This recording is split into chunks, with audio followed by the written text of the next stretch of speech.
We're live. I put up some social media stuff today on the shirts. Actually, on the shirts, the wrong cam shirts.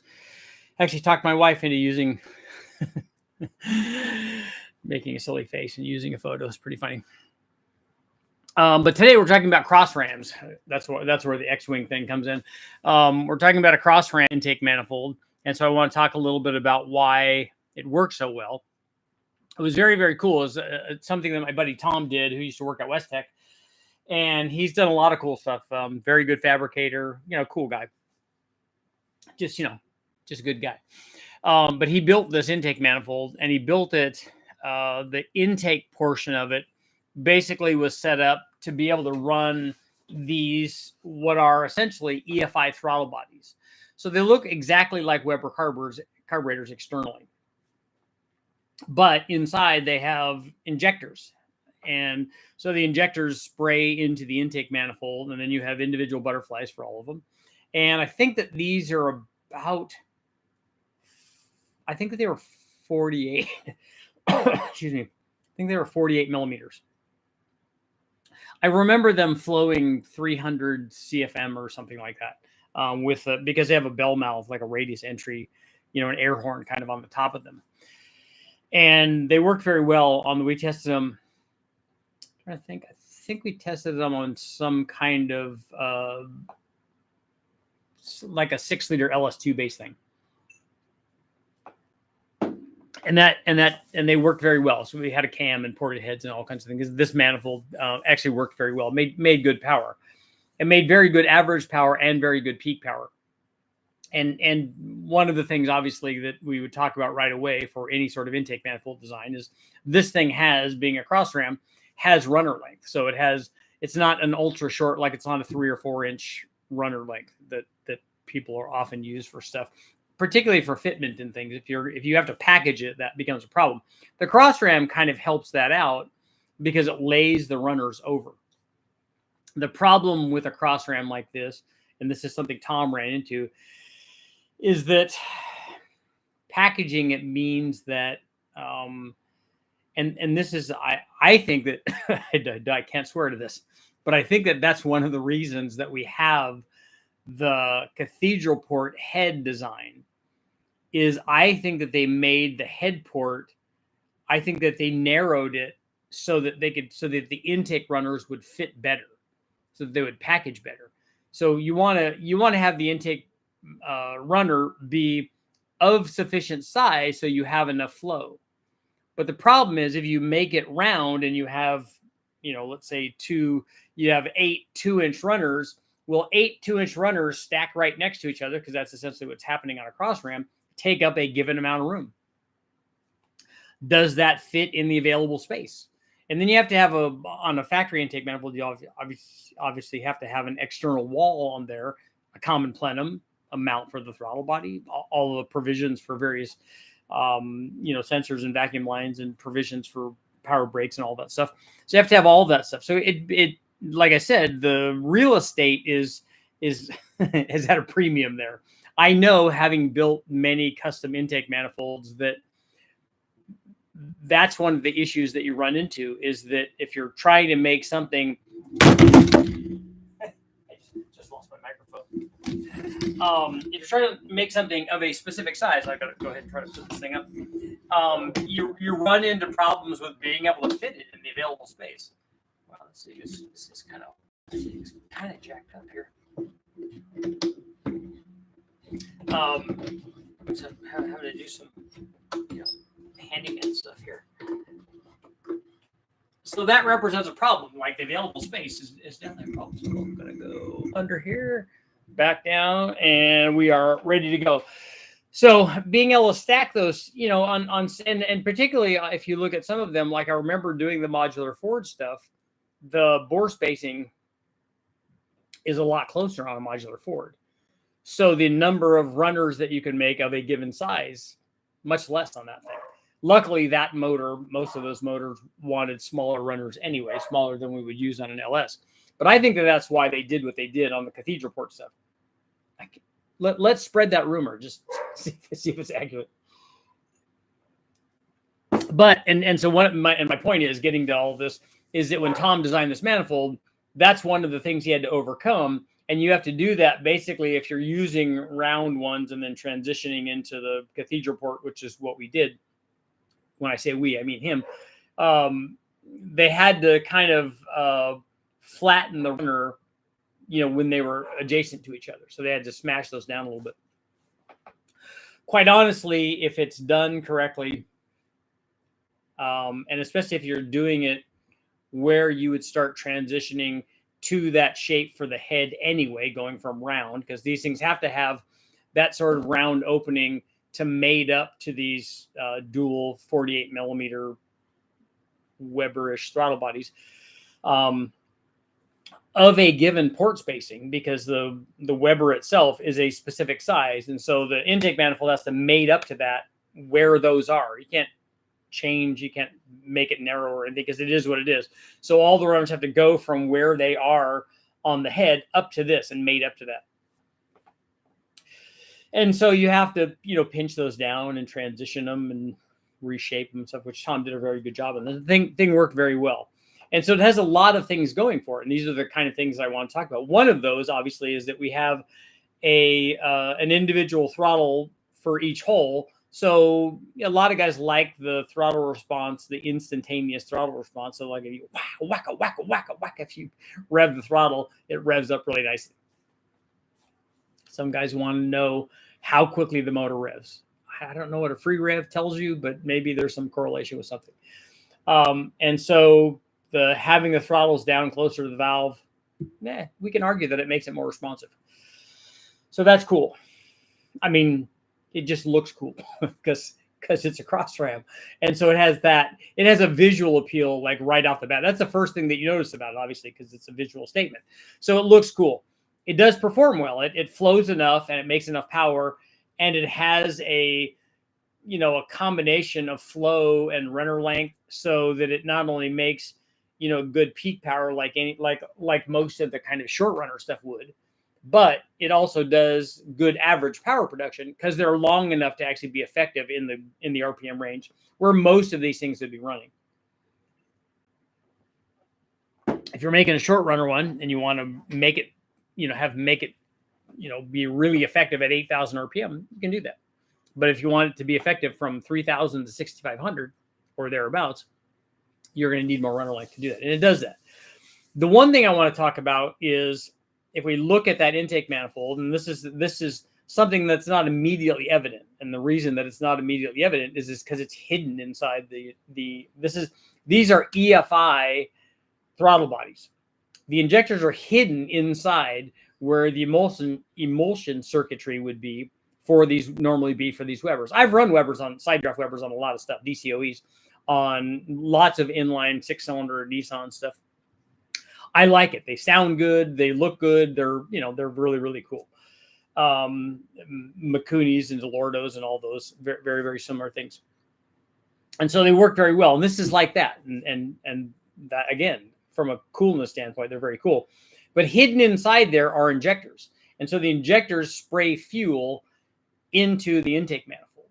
And that's one of the secrets of why this thing, of one of the things that helps this thing make power over other kinds of manifolds, is because we're injecting fuel higher up in the runner than you would be on most manifolds. Like you could put the injectors on the outside of the manifold, inject it in right where the mating surface is for all these LS motors, right where the mating surface is between the intake manifold and the cylinder head.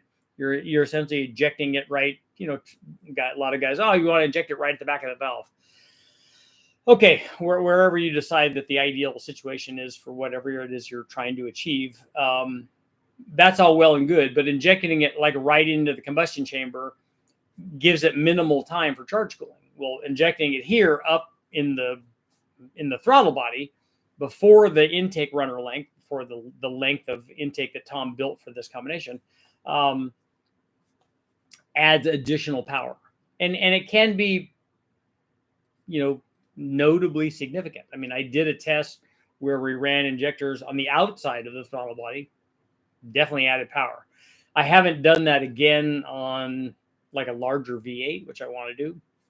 I did it on a 4-cylinder Honda, but it was worth like 10 or 12 horsepower at the tire on a B16. And if you don't appreciate what that is, that's a phenomenal amount of power. Especially it's like the last 12 horsepower on something that was already making really good power, because it already had a TWM like IR setup like this does. It already had cams, it already had ported heads, it already had, intake. Now it wasn't like it wasn't what the guys are doing now with these things. I don't see who these guys are that I really like, that I follow here. I think it's 4-piston is the name of the Honda guys. So shout out, 4-piston cylinder heads. So those guys do some amazing stuff. In fact, I reached out to them about doing some Bonneville stuff. So they do amazing stuff. This is way back in the day, but we know that works. And I'm not the guy that invented that. That's been used on Formula One, other forms of racing engines for a long time. Guys realize this way back. If you inject fuel into the airstream and you cool it, good things happen. So that's something that this setup had that you might not look at when you're looking at this kind of combination. As far as I remember, no other intake manifolds were made to duplicate this cross ram. Like, no production piece was done to mount these Webers on it, which is too bad, because that's a pretty good setup. And would be equally cool on a 4-cylinder or a 6-cylinder or any of those things, where you could just stack these things up. The one thing that I would like to see, we ran a few of these on as downdrafts, because the fuel injected deal doesn't care about the orientation of the way that the carburetor is, or the throttle body is. We ran some of these on Volkswagen engines, downdrafts. And one of the things that I remember going to a VW place, and I'm no air-cooled VW expert. I mean, I've owned one. I had a 73 Super Beetle. I did very few modifications other than getting the thing running and making it work. I didn't do any mods to it. I didn't put a turbo on it. Didn't do any of that stuff. But I do understand the basic principles of having a motor make power, and demonstrated that when we were with this VW company who specialized in this stuff. And they were one of the gentlemen there were talking to me about some sort of competition that he did. And I didn't get enough information on it to figure out exactly what it was. But the way I understood it, it was maybe like an Engine Masters-esque kind of thing, where everybody was there. And I think that they were doing this on a chassis dyno, to see who could make good peak power or good average power, something like that. I don't know exactly what the end goal was, but I think that it was an average power thing is what they were trying to do. And this guy was trying to make lots of power. And what they did on a lot of these VW motors is they would run intake manifolds on them. They would hog them out. They would put gigantic like Weber carburetors on them, bigger than these 48 millimeters, 50, 52s, 58s, whatever the size of Webers that they were using on them. They're like, yeah, this thing makes all this power. I'm like, dude, that's not going to make power. I said, that's not the right way to go. He's like, what are you talking about? I said, well, look at the RPM range that we're running. I said, first of all, as a side note on this particular test, this was a frustrating thing, because they had an old dyno that didn't do any sort of step test or sweep or anything. All they did was load the dyno, and then it was like an old, I think Paul Foff had one.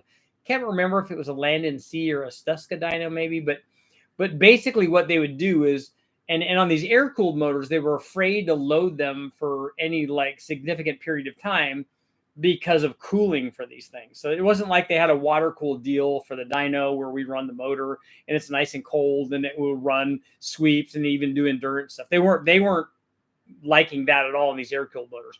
So they would just load it like, wah, and then come off of it and go, okay, look, it made this number. And they would load it at one specific RPM and for a very short period of time. And for me, it was a frustrating thing, because I'm like, can't you do a sweep so we know what, like, let's connect all these dots? And like, no, we can't do that. These motors won't do that. I go, no, I guarantee you they'll do that, because they're doing that when you're driving it out on the street. If you go and race this thing through the gears, you guys drive these in the car. Oh yeah, all the time. I said, well, then you're doing that. You're already doing that. I said, but look, I guarantee you that if we put this fuel injection on, even if this 48 millimeter doesn't flow as much as your 58 millimeter Weber does, I said, I guarantee you that it'll make more power. I said, first of all, it doesn't have anything in the way like the carburetor does. So it probably flows as much as your bigger carburetor does. I said, it will give us better air fuel curve. I said, and then the big thing is I'm going to show you how to make more average power, because you're not a Volkswagen guy. I said, I don't have to be a Volkswagen guy. I'm an engine guy. I said, and I guarantee you this will work. And so all I did was take tubing and tape the radius air horn to the tubing and stick the tubing down in our throttle body. And I said, okay, try it now. And they went to load in, and the guy's like spinning the knob really, really fast. And I said, yeah, he said, it's making a lot more torque now. I said, yeah, that's what, all I did was change the runner length on the stack. I said, yeah, that's what it does. He goes, yeah, but we're going to lose a whole bunch at the top. I said, look, in the RPM range you're running, that section that I picked, I said, it's just an arbitrary thing. I don't even know what your cam is or your head flow is. I said, I know nothing about this motor. I said, but run it at the RPM where you run it through this test. And it was like 20 foot-pounds better everywhere. And it made as much peak power as the other setup did, but it was just way better everywhere. And so I'm like, look, I'm not going to tell you that I'm a Volkswagen expert, because I'm not. I'm going to tell you that I'm not. I said, but this is what happens when you do this. I said, so you guys should look at this. You guys should be the guys that go, hey, look, we can make more power. Don't even tell them how you're doing it. Just do it. And I said, and this will work really well. But and this is one of the things on this cross ram, on this LS. The cross ram has enough runner length that it works fairly well. It has injectors inside that spray fuel, and that's what we were doing on here. We were spraying fuel, although the carbureted deal and the Volkswagen deals, those were also injecting fuel in there, and so they were getting charge cooling, which is definitely beneficial, which is why, carburetors work so well. But they needed more stack on them. But this cross ram worked, awesome, and Tom did a good job on it. So let's see what you guys have got going on. Yeah, exactly. We took the dogs over took them to the pool today. Took them swimming. It was awesome. We even put Milo in, which he hasn't been in the pool in a little while. So he was very happy. R80, I don't know what you mean by thoughts. Red 3, ready to make a run on the Death Star. That's my cross ram. It works because it looks cool. Looking cool is 95% what makes power. I did respond on social media, Facebook, I think, to somebody who was talking about some kind of cam that they wanted for sound quality. I'm like, look, I get it. It's not my thing, but I get it. I understand that people want the chop. I've come to grips with that. But he wanted to know, with that camshaft that he's choosing for the chop, what kind of power it would make. So having never tested that cam, I said, look, just send me over the specs. I said, I could give you a rough idea, and kind of told him what I thought about it. I told him it would have the chop that he wanted. 1 Liter Mafia, what's going on? Have you tested a high ram and a small buck Ford? I have not. Good old Helmholtz. Helmholtz resonance is something different. In fact, it could be Nissan. In fact, it could be argued that an individual runner intake manifold doesn't have Helmholtz resonance. Helmholtz resonance is a resonating volume of the plenum volume, and then everything in front of the throttle body, and then also the runner, and then the half of the cylinder when the piston is at halfway down between top dead center and bottom dead center. So that's a different thing. What we're talking about is reflected wave and inertial ram. I'm curious as to what putting a stub on an intake runner does, similar to quarter wave speaker enclosure. I don't know what you mean by stub, but a radius air horn improves the flow rate dramatically by 10 or 15%. It's a lot. Tim, I don't know what you mean by thoughts. Isn't the Navigator Monster intake a cross ram? I'm looking at mine on the wall. You know what is the Boss 290, and maybe they make a Boss 260 also. It's kind of a cross ram, the fast, the factory manifolds, all of them, if you were to take them apart, essentially they are a cross ram. This also is an IR manifold. It's an individual runner manifold that has no common plenum for each side. So if you put plenums on each side, then they would have at least individual plenums for the 4-cylinders. If you join that in the back or the front or the side, like I have on test motors, then it becomes a common plenum. And it does change the power when you do that. I did that on modular Ford stuff a lot. The thumbnail is the coolest cross ram ever. I mean, when Tom was done with it, I'm like, dude, I don't even care what happens when we run this. I said, this is awesome. Tim, what's going on? Good stream to be pre-300K. Yep. So I want you guys to let me know in the comments. Let me know what you think. We're coming up on 300, so I need to do a giveaway. Also, what more testing would you want to see? And as a spoiler alert for you guys, so that you know, I have tested the truck Norris cam on a 6-liter. So that video is coming up. So you guys should be all excited about that. For some reason, people want to know, like it's going to do something different on the 6-liter than it does on the 5.3. Spoiler alert, it does not. It does the same thing. But we'll be able to talk about that. Should do a cross ram on the LSV 12. The factory intake actually is that. Does it make more horsepower and torque? Yes, this one did very, very well. You could take a 48 out to 51 Weber. Yeah, you can do that. We couldn't do that on this because it didn't have a sleeve for that. LS4 Fiero. Been like 4 to 6 months. I'm back. Very cool. An LS4 Fiero should run good. They used to have a guy that came into West Tech all the time. I don't know if his was an LS4. I'm thinking that it was because I didn't see it when it had the V8 in it. But he's had a bunch of different combinations in this. One of them was that V8, but he likes to road race this car. So he eventually put in like an Ecotech motor, and it's a really good combination. I ran a Land & Sea Dyno in the 90s. We also had a Superflow. The Land & Sea was yeah, I remember doing the testing at Paul Foss, which is the first engine dyno thing that I was involved with. And I remember them doing that. I remember Gordy having to twist the knob there because I built a 406 small block Chevy because Dan, the editor of, what was it? Not Super Chevy, All Chevy magazine. Because this was McMullen Publishing. He was the editor, so he got all the cool free stuff. So he built a 434-inch stroker small block Chevy. So I had to get the leftover stuff. So I built a 406 with a Vortec on it. Airflow research heads. Shout out to the Airflow research guys. Scat rotating assembly and stuff. And all of that's good. And I had a Vortec on it.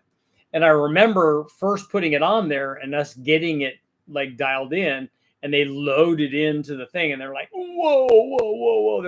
They're trying to grab it because it was making good power. My VW friend with Golf R brags about his peak torque at 1800 RPM. Is that even accessible torque considering torque converter stall speed, transmission shift strategy? A Golf R doesn't, that I know of, a factory Golf R doesn't make peak torque at 1800 RPM. Unless it's a turbo 1.8 liter, then maybe they do, because they have those turbo sized for really being really, really small. And then because guys want immediate power output.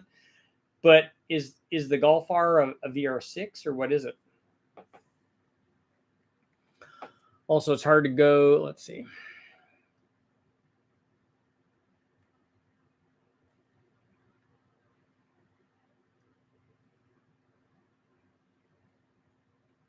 Is it hard on the motor to go 100% load at lower RPMs? Are you talking about on the engine dyno? One of the reasons I don't go to full throttle at 1,000 RPM or 1,500 RPM or 2,000 RPM or even there is because you never see that in the street. You shouldn't be going, and this is me personally. This is not a universal thing. If you're going to wide open throttle at 2,000 RPM, you need to shift to a different gear because that's not optimum use of your available power output. Jeff, it's a witchcraft. CDN on my engine is a gasser in a van. Peak torque is at similar RPM. It's fine if I set up. It works that way. Before emailing you, the low buck truck cam is fine with stock LM valve springs. No, it's not. A low buck truck cam is fine with stock LS3 or LS6 valve springs, but not with an LM7 valve spring is only a 500 lift cam. If you want a cam that works with those stock valve springs, you have to get a BTR NSR Truck Norris cam, but it's going to be a lot more money.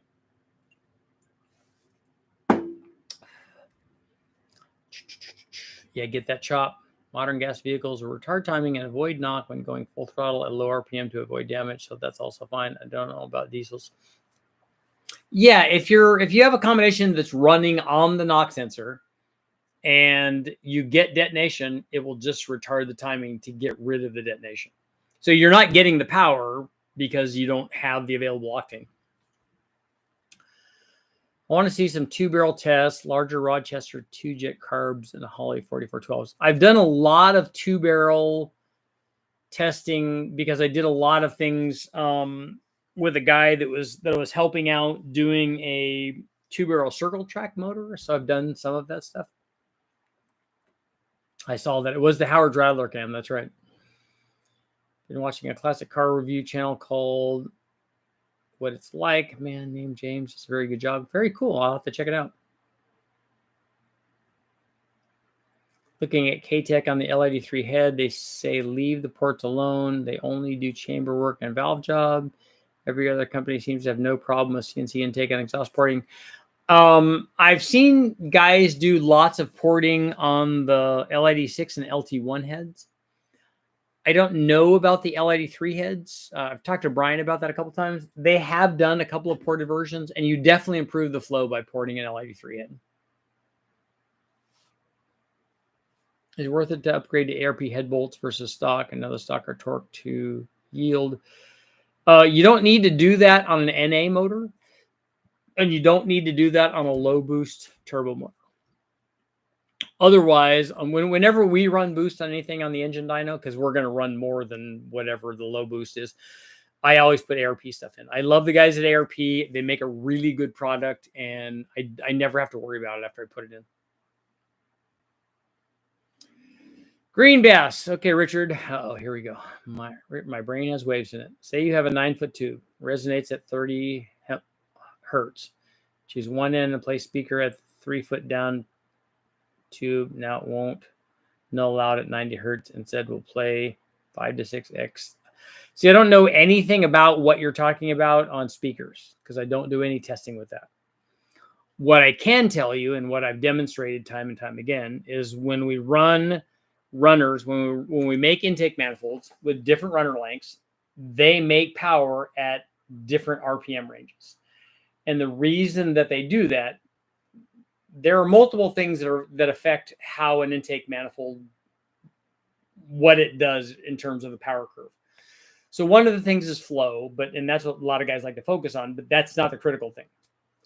You have 3 forms of charge filling associated with an intake manifold design. A lot of guys don't even understand this. A lot of guys that are making intake manifolds don't understand this. I know because I've had conversations with them. So you have reflected wave, inertial ram, and Helmholtz resonance. Helmholtz resonance is the least effective of all of these. I showed that when we did the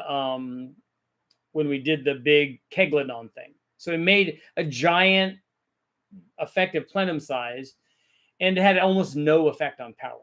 Now plenum has an effect on power. We've seen it before. All the ones that I've tested have more of an effect at low engine speeds than high engine speeds. So that leaves the other two. Reflected wave, which we'll talk about. I'm not going to talk about inertial ram. That's actually much more technical. But reflected wave is a negative pressure wave traveling up from inside the combustion chamber up to the plenum and then back down as a positive pressure wave. It takes time for that to happen. The amount of time that travels up and back, because what happens, it travels up as a negative pressure wave, rarefaction or rarefication occurs. What happens is the negative pressure wave expands out, creates a negative pressure pressure area because nature abhors a vacuum. Positive pressure then fills in that space and travels back down the intake runner as a positive pressure wave and then adds charge filling. Now, if you can have that happen in the right RPM range, you can have basically a supercharging effect that adds power output. Inertial ram is basically, so we'll just cover that. We'll just cover that briefly. Inertial ram is the elasticity of the air column moving as one unit. The valve opens, the valve closes, the air column backs up against the intake manifold. When it opens up again, there's a supercharging effect. That supercharging effect happens when the piston basically is just coming up and then moving back down. I think the most effective thing is the reflected wave, because the reflected wave happens for it to be most effective down when the piston is down near bottom dead center. Because down near bottom dead center, after the piston, when the piston is moving down rapidly, it's drawing in a bunch of air. It's really effective at doing that as the piston is moving, as you might imagine. It adds a lot of, it sucks in a lot of air. Down at the bottom, that's not very effective. It's not moving, it's down at the bottom. So it's not really moving and drawing air in. That's when you want the supercharging effect to happen. So when that arrives is determined by the amount of time that it takes for that reflected wave to travel up and back. And the amount of time that takes is dictated by the runner length. So if you can get it to arrive when the piston is at the right point, it's RPM related, then you can have really good extra charge filling because it has basically a positive pressure wave. It's not, guys need to stop thinking about this as airflow. It's a positive pressure wave. So that works very well. So but the problem is it can't keep working at different RPMs. It works, fairly effectively over a fair range of RPM. But once you get going too fast, it arrives at the wrong time. Same thing with a short runner manifold. It goes up and back really fast. It arrives back. Hey, the piston is not even down the cylinder. It's not even down where it needs to be. It's already got good cylinder filling. You're not improving anything until you get at a high RPM. And so that's what runner length does. And runner length always does that. It does that with boost. It does that NA. It does all that stuff. Small block Ford testing, 351 Windsor. I agree. 53 LS with ITBs. Yes, ITBs are awesome. Respectfully, I think you need to recheck what Helmholtz resonance is. I don't need to check what Helmholtz resonance is because I know exactly what it is. And it is exactly what I told you. Helmholtz resonance is the resonating frequency of the plenum volume. And what happens is when it's excited, and all you have to do is run the motor to excite this thing. The plenum resonates at a certain frequency. It resonates back and forth. That provides positive pressure wave. If you think that it's something else, it's not. Have a buddy with a 6.2 and a truck North cam and a Tahoe. I think you already might know what I want to see. North Star test would be good. And a quarter wave enclosure intake runner, placing the speaker valve 1/3 of the way down the line will give you more range and 2 low impedance areas on the driver. See, I don't know. I'm not a speaker person, so I don't know, but all the stuff that I just covered on the intake manifold definitely is reality. All the Dyno tests you've ever done, was there one memorable test that completely went against your predictions and expectations? I think that the first Big Bang motor did that. I think the first 4.8, we didn't know it was a 4.8. We thought it was a 5.3. Turned out to be a 4.8, which I didn't find out until it didn't dawn on me until after the test was over. And we were trying to break the motor with boost. And we were unsuccessful in doing that. We just kept turning up the boost. And it was amazing that, because what I wanted to show when we first did that was that back then, this was like 2010, people were saying, hey, look, when you run boost on these LS motors, they break at, you can pick whatever number you want. It's 8 pounds, it's 10 pounds, whatever. I'm like, no, that doesn't happen. If they're breaking them for a different reason. And what is that reason? It's tune. It's tune. The second one is ring gap. What happens if all of those things are right? What happens if you have enough octane, you have ring gap, the tune is proper, you have charge cooling, it's set up right, but you still have a stock bottom end with ring gap. how much power can we make? And we just kept turning it up. And we eventually ran it on the 4.8. We thought it was a 5.3. Like I said, we ran the 4.8 up to a point where we basically just ran out of the ability to control the wastegate to add more boost. So we ran like, I don't know, 26 or 28 pounds or something like that on a 4.8. And it made a lot of power. It made like 1,200 horsepower. And I'm like, well, obviously, if everything's right, you can make a lot more power than guys are talking about. And that one was a pretty surprising deal. I helped the guy take pictures of a Fiero he was wanting to sell, 3,000 miles on it.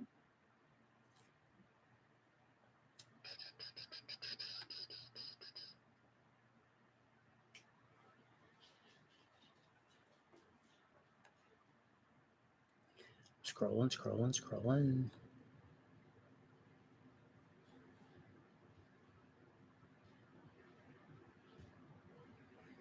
Unless high boost or nitrous save your money, you need to switch to head gaskets and have proper deck finish to make it work. Yep, that's important. The surface finish of the head and the deck are very important for whatever intake, for whatever gasket you choose. Got to find a North Star first without rings glued on by carbon.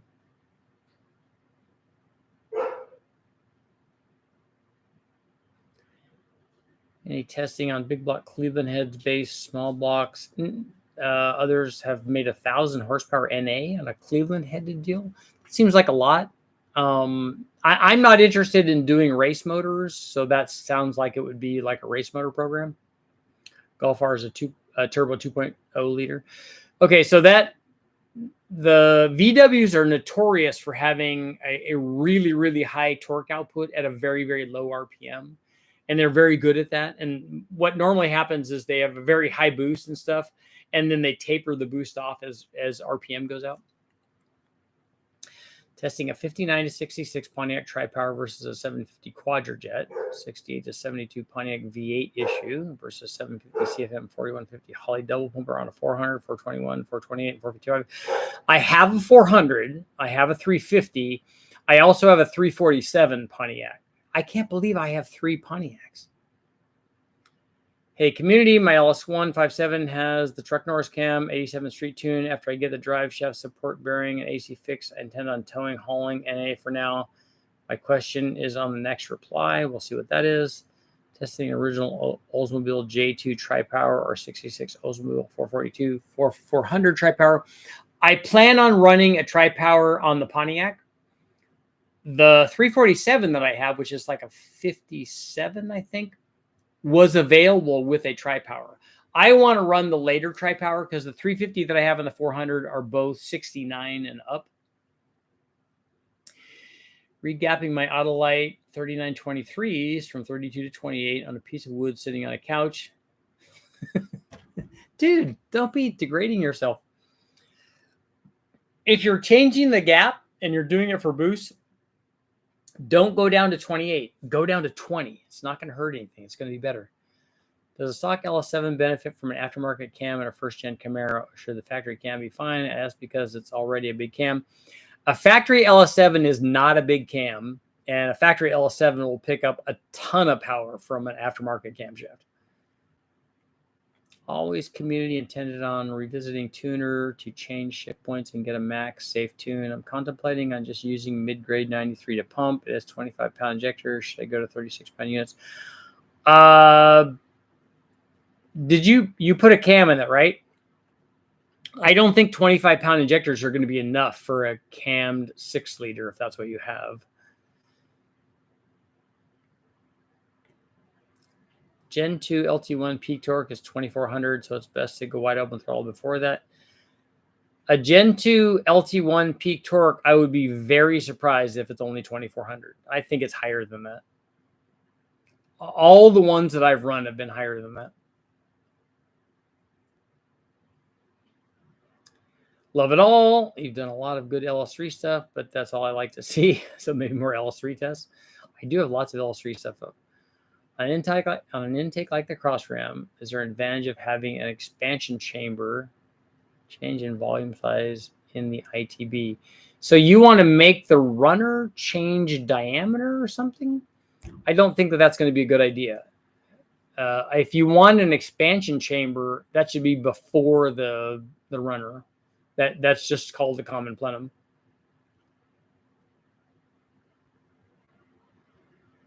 Have you tried any of the upgraded L19 hardware upgraded L19 hardware instead of basic ARP?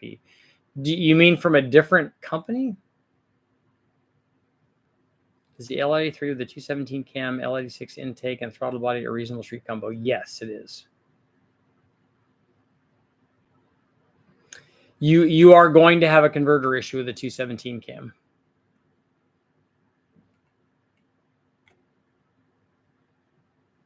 If you consider low boost, my initial PSI I'm looking at is 7 PSI, but I know you said it's addictive. Yeah, 7 PSI is low boost. You can get wastegate springs that are lower than that, but that seems to kind of be the starting point.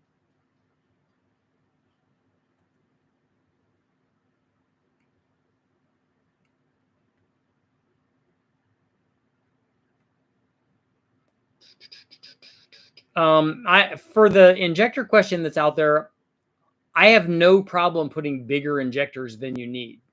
Because if you're running 50% duty cycle, that's good. This notion that people that have, and I don't understand why that is, because if you have big injectors, unless you have an idle problem, which no reasonable injector is going to have, unless you have an idle problem, a bigger injector doesn't make the motor rich, because you're going to have to tune this anyway. So tune it so that it gives you the right amount of fuel and that you have enough fuel supply to support the power output that you have. That's critical. I bring up speakers because you're using the same properties in your intake runner as transmission line, speakers, and horns. Look at a super scoop design. It is your intake runner, but huge and fold. Like I said, all of that's great, but I understand intake manifolds based on all of the testing that I've done. I don't need to correlate that to speaker stuff because I have zero speaker experience. I have 30 or 40 years of intake manifold design and experience. And so I can talk specifically about that, but cannot correlate that to speaker stuff.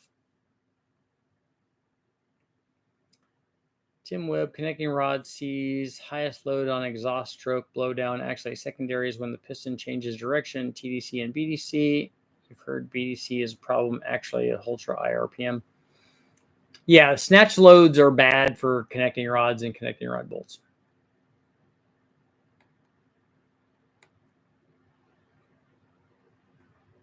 You are a speaker guy. You just won't accept it. I do like speakers. I had Jensen triaxles and then later Jensen triaxle 2s. So back in the day, I was a speaker guy. It'd be awesome to have pressure sensors all through the runners and monitor pressure waves. Bill, if you haven't done it yet, to give you an idea of all the things I'm talking about, you need to do a search online of John Kazi and the AETC, Advanced Engine Technology Conference, the presentation that he did where he built a lucite or plastic runner and stuck his finger in there to show what was happening. I think this was on a tunnel ram. I think this is probably on a big block Ford, knowing Kazi. I can't remember now. But he stuck his finger in there, and then I'll put this sideways so you can see it. And then they made pulls on the dyno. Now they built I think it was an aluminum like scatter shield basically, so between the person and the motor while they're making these full throttle runs. But he stuck his finger in there, and then you can see while this is happening, you can see the finger fluctuating back and forth like really, really fast, because this is happening at speeds that most people don't really understand. But when you see it visually, you're like, oh yeah, that's what's happening with these waves. And it's bending his finger back up and down because the wave is going both directions. And there's no, I mean, this was so awesome when he did that. There's no better way to illustrate that than what they showed in that video. It shows you not, because most people think, oh, flow, it's got to flow in. No, that's not what's happening. It is these waves that are wiggling this finger around. And if you find that, you'll go, oh, yeah, that's what's happening. It's really amazing. Can you point to a good technical reference for intake design? All of the things that I just went over. Oh, CA434. Yeah, all the things that I just went over for John Causey is good. I have a really good book on intake design, and it's this book right here. Here we go. This is something that I read decades ago. It's very, very good. It was given to me by Jim Bell. So, Advanced Engine Technology by Heinz Hessler. And there's a lot of information here that I've never even looked at. But I was specifically interested in intake design. And it talks about the 3 different forms of charge filling associated with the intake manifold design and exhaust, too. It goes into exhaust. So if you are a really sharp guy, which I'm not, Heinz Hessler obviously is, being an engineer. He has lots of good stuff in there. You are a speaker guy. As you're saying, I had a Probe GT. I've driven those, the turbo ones with variable resonance induction system. I dynoed the engine with the intake flaps in different settings. The torque curve is very different. I have a video up where we tested the dual plenum 4.6 liter 2-valve truck intake manifold, and that's exactly what they did. They put a divider valve, basically it's a throttle body, between the 2 plenums that feed each one of the sets of 4 runners on the intake manifold. And what they do is open and close that. And we did a test on it, and I have video up on it. And it had a big effect on power, but only like at 2,500 RPM. Everywhere else, it did nothing. And that's also a common misconception. Oh yeah, you change the runner, like make it really big, and it makes lots of top end power. It didn't do anything. Like the keglet on, didn't do anything. But down at 2,500, it had a significant difference. I can send you the dyno chart if you're interested. No, I know what they do. I know what a multi-runner intake does. I know what a multi-plenum intake manifold does. This has a lot of examples of various different factory intake manifold designs, because those are the guys that do it more often than not, because they have the money to develop that stuff. So I'm pretty familiar with it.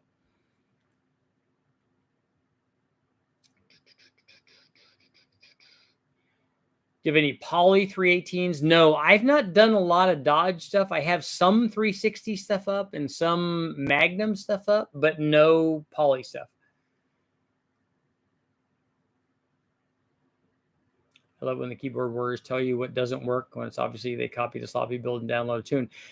That's true, but I have to say, in defense of Matt, who I think has done great stuff for the industry, that being able to copy a turbo and a camshaft and the combination, and then have him giving you the tune, he's taken what I've done to another step. I mean, giving you the tune is awesome, and giving it to you for free, I think, is a fantastic thing. 347 is a 1957 Pontiac. Yeah, okay, 57. All right. Factory reverse flow cooling, also first year of the Pontiac V8 tri-power. Yeah, mine is a 2-barrel version, but I thought because the tri-power stuff is so cheap, it would be kind of cool to put it on there.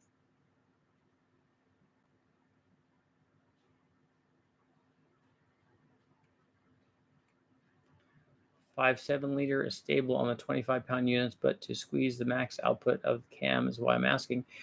A 25-pound injector is about a 400 horsepower injector. So if you multiply 25 times 16, it gives you a pretty good idea on what it'll do. 25-pound an hour injector is about 50 horsepower per hole times 8. You know, we had those on the 24-pounders on the Ford stuff. So more than likely, if you have a cam even in a 5.3, if you have a 5.7, even more, it's going to make even more power. A 25-pound injector is not enough. It would be right on the edge. The one thing that helps you is you have a fairly good brake-specific fuel consumption. It's better than 0.5 on an LS. It's going to be in the 4s, and that's what's allowing you to do that. But you need a bigger injector than a 25-pounder. 302 street heads. What's a great suggestion? Power and reliable. Arturo, I have lots and lots of videos up on different cylinder heads. I did a series for Muscle Mustangs and Fast Forwards way back in the day where I tested like 30 different sets of cylinder heads. But an Airflow Research Enforcer, Skip White, you know, there are lots of good ones. You know, I just acquired a dozen or so tri-power intakes. Some I don't know what they are. I'm pretty sure I got one of those 347 intakes. I need to check all the numbers. KD, let me know if you have a, I think is it 65 and up on the Pontiac stuff? I need a tri-power 400, 389 intake manifold.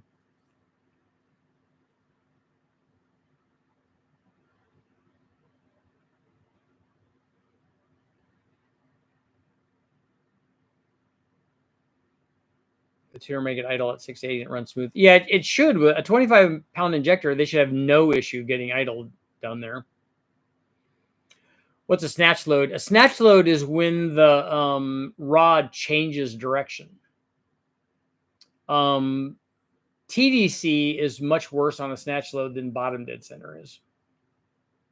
Because it's if you see the crank spinning up and then the connecting rod is connecting to it and then it spins back down, it grabs the rod and pulls it back down really fast. And it's basically putting all the load on the cap, the bottom cap of the rod. And the rod bolts, which can be problematic.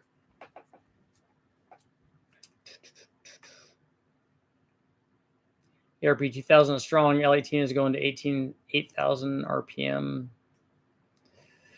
On LS stuff, we go to 8,000 RPM without rod bolts. So don't worry about rod bolts too much. What I like to do is the CA625 head bolts for really high boost stuff. But you have the awesome audio bond sweatshirt. I'm still a big stereo guy. I have a DC audio 10,000 system sitting in my closet ready for somebody. I don't even have a radio in my truck. I had to take the stock radio out because it was draining the battery. So that tells you what kind of audio guy I am. I want to see an E85 tune on a 6.0 because I'm debating adding flex fuel injectors on my LY6, but I don't want to blow $750 on nothing. E85 on an NA 6-liter is going to gain you very little.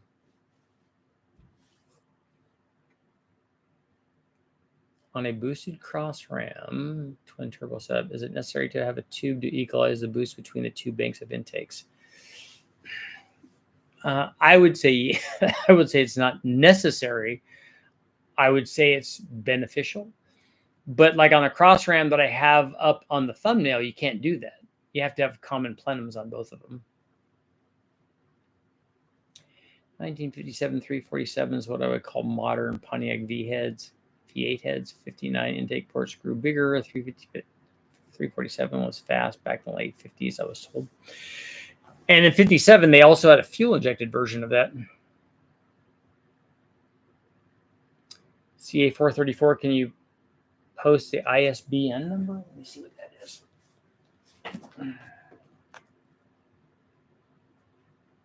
Here.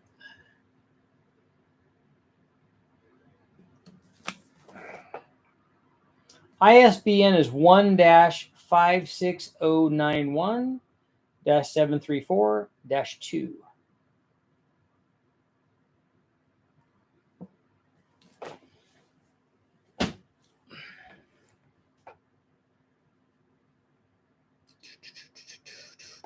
I just bought another first-gen Scion. Very cool. You do need a turbo it, definitely. 65 or 66 Pontiac tri-power intake needed for 65 to 79 Pontiac V8 heads. Yeah, that's what I want to put on. I want to run the tri-power on either the 400 or the 350.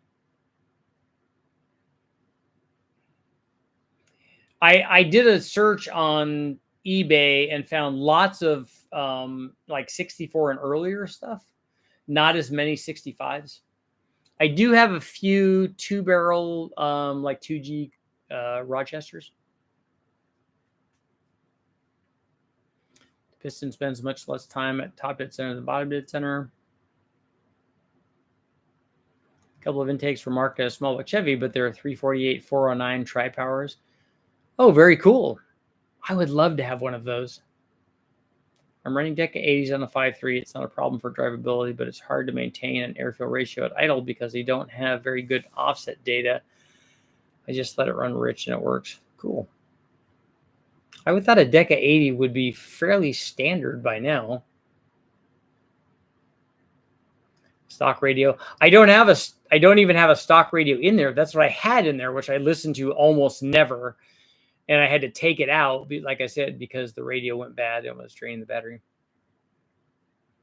Richard, you want an iron tri-power intake manifold? I want a tri-power intake manifold for a Pontiac.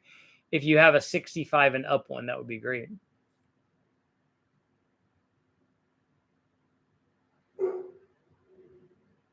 Ultra rare 57 Pontiac 347 Rochester fuel injection.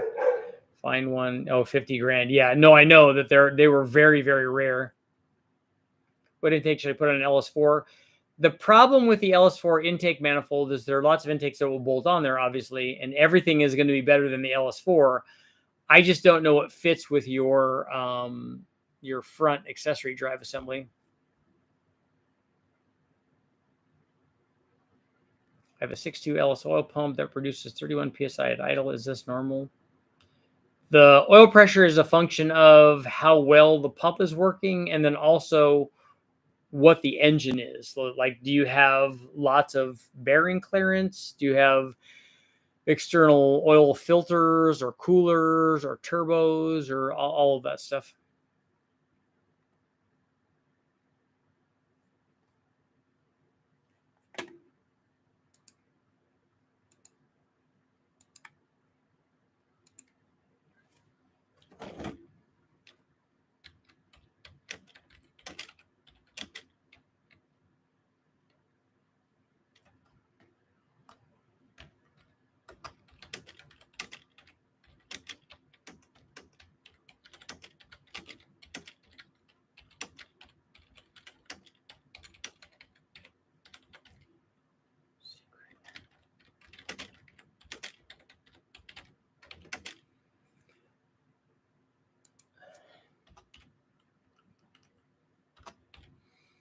Okay, we're going to have a poll right before I leave, so we got 3 minutes, so make it fast. Did you buy a t-shirt yet to help support the top secret engine dyno testing? Come on, people.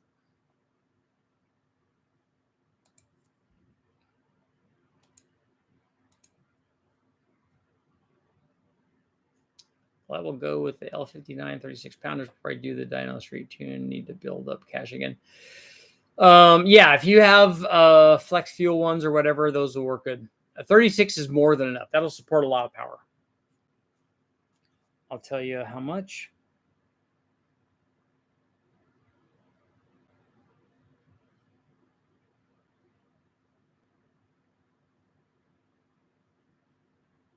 Oh, how I love my wife.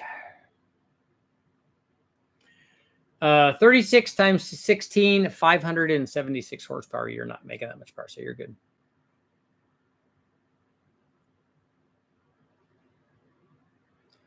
They're pricey. 6566 factory Pontiac tri-power intake manifolds. Yeah, I don't want all I want is the intake manifold. I don't need the carburetors, I don't need linkage, I don't need any of that stuff.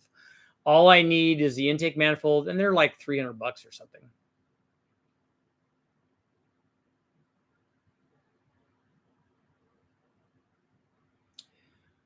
Ironically, I have a question about on runner length. I'm working on using a boat intake plenum off of a Mercury outboard motor. I already have the engine running on an adapter. My question is, how could I effectively calculate runner length for around 7,200 RPM? Well, the first thing that you need to think about is that you're not calculating it for 1 RPM. Okay, effective runner length works over a fairly broad range, and you need to know the calculations are actually very sophisticated. It's much better for you to look at dyno results and see what we've used on things for that RPM range. Could an LSXR fast intake fit on an LS4? Yeah, very easily. Just bolts right on. As long as it puts the throttle body in a position that might interfere with other things that you have on the front accessory drive, but otherwise it bolts right on. An LS4 is just a 5.3. It just bolts right on.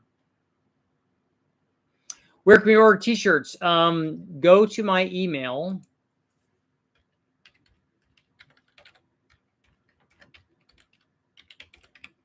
dealerb16 at AOL.com. I'll put down there at the bottom. The intake runner thing, I think I was thinking about before with the stub, it should give you 2 areas where you can benefit from reflections instead of 1.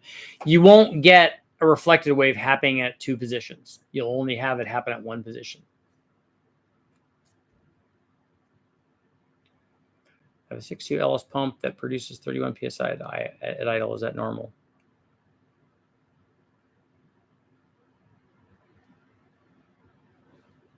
I'd like to see a 427 Corvette tri-power intake tested too. That would be cool. I've actually owned one of those, but I've never run it. Do you have casting numbers for what you want? I don't have casting numbers because I made them for a number of different years. Maybe maybe B&R has that stuff.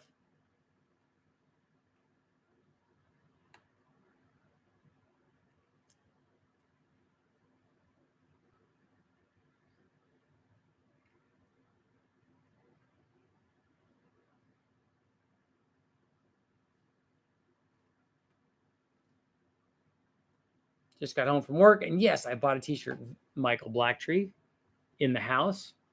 I do have space for a new t-shirt. We're going to make that happen. Great opportunity.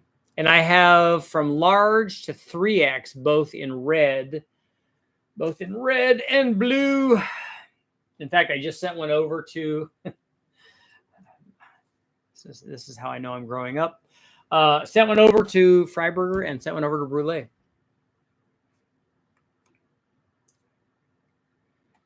I bought a spare 65 Pontiac tri-power intake, paid $450 back in 2020. Got it, has a hairline crack. I need the nickel rod. Uh-oh. You have to weld it up.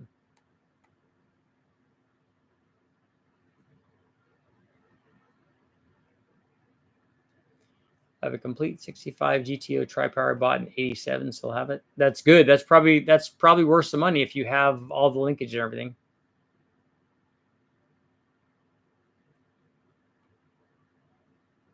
So the time between your valve closing and opening again has to be the same-ish as the time it takes for sound to travel to the opening of the runner and then back again.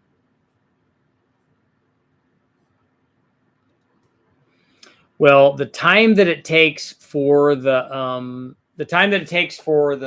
pressure wave to travel up and back the intake is consistent because it travels at the speed of sound. So that speed and the rarefication to occur and come back is consistent. What's not consistent is the time between opening and closing of the valve, because that changes with RPM. I presume eBay is a decent place to still sell parts such as spare new cam. I have a Chopper.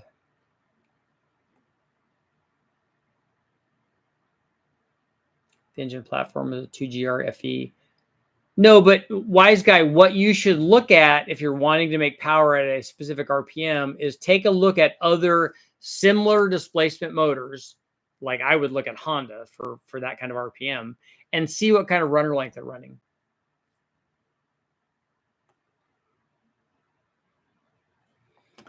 I put the email down, but I'll put it down again.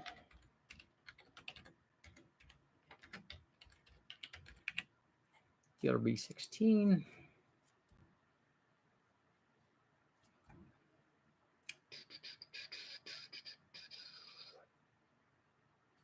Martin, thank you very much.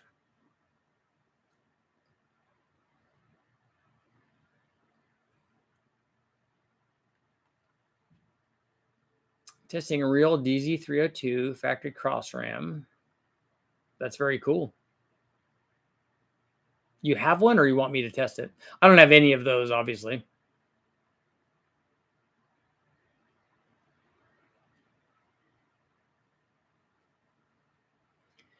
One more minute. Okay, we're going to close out our poll. Did you buy a t-shirt yet to help support the top secret engine dyno program? When you find out what it is, you're going to kick yourself. No, 81%. So only 19%?